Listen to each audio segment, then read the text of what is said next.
Yep, we said this was going to happen, that it has been happening and continues to happen. There's a leak. Somebody hacked into the Oath Keepers. Oath Keepers are a far right-wing anti-government organization. And guess what they found? A bunch of military officials, state workers, police officers, the list goes on and on. So let me give you some background to this story. A hacker claims to have stolen and leaked a bunch of data from the Oath Keepers, a far-right militia group whose members were present at the January 6th terrorist attack. Roughly 5 gigabytes of data, which was provided by the hacker to the journalist and Transparency Collective, distributed denial of secrets, that's DDO secrets, contains everything from emails to internal chats to details on the organization's members and donors. Let me show you a picture of we got a screenshot. Let's show a picture of the founder. That's the founder. His name is Elmer Stewart Rhodes. Let me also remind everyone that this guy believed that Donald Trump should have activated militia groups and federalized them to start controlling security in America. Here's him saying that. He could also call up us, the unorganized militia, call us into service as well. Everyone from the age of 17 to 45 is still considered the militia. Those of us who require service, like I served as a paratrooper, until age 65 because of our training. He could call us into duty right now, starting with us, those of us who are already trained, and put us on the border.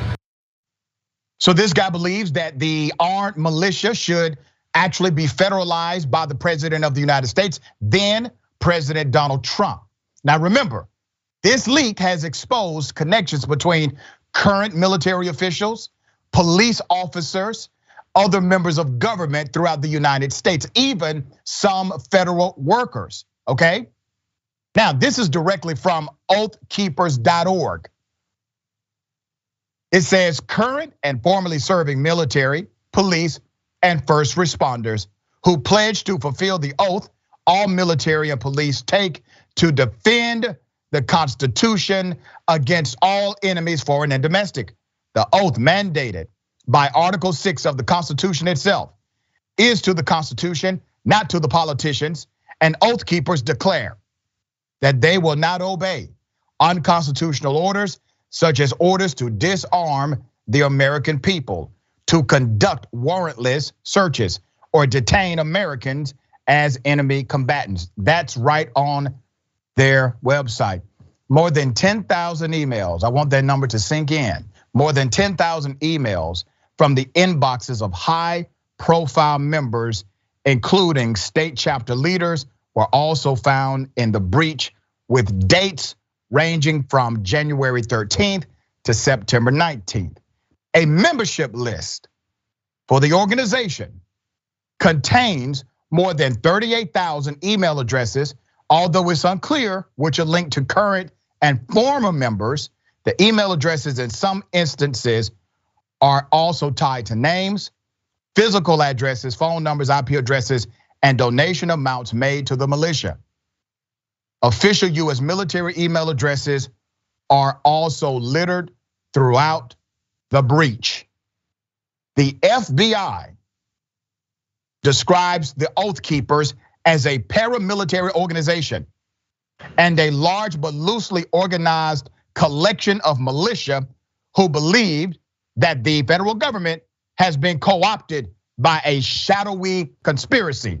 Literally right now, you have members of the government, according to this leak, according to this data hack, who have subscribed to this ideology, including New York police officers, and the list goes on. My brother, you see what's happening here, Jackson. It's not really a surprise, but now you have cause and effect. You have dynamics connected here. What are your thoughts? Well, my first thoughts is that this is really one of the biggest consequences of the Republican Party putting far right-wing culturalism at the center of their operation, and that it's permeated into everything that the tentacles touch. such that, the majority of people in law enforcement are Republicans, and therefore their access to that echo chamber and that culture that not only protects, like is the hard fight against like Black Lives Matter and defund the police, and really holds that culture in place. But also the Republican Party funds militarism within law enforcement. I live out here in New Jersey, and I regularly see, cop cars that are tanks and, people with military grade weapons in richer neighborhoods, so that people in more expensive areas can feel more protected and safe from those who have less.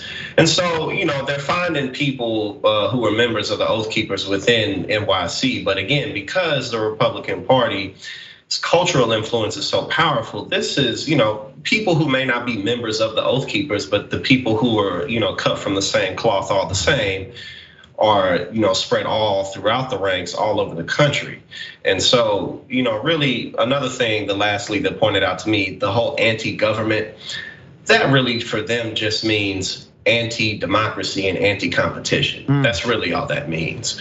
So, again, like you pointed out, this isn't surprising at all. And this is really and largely a part due to the Republican Party's cultural influence.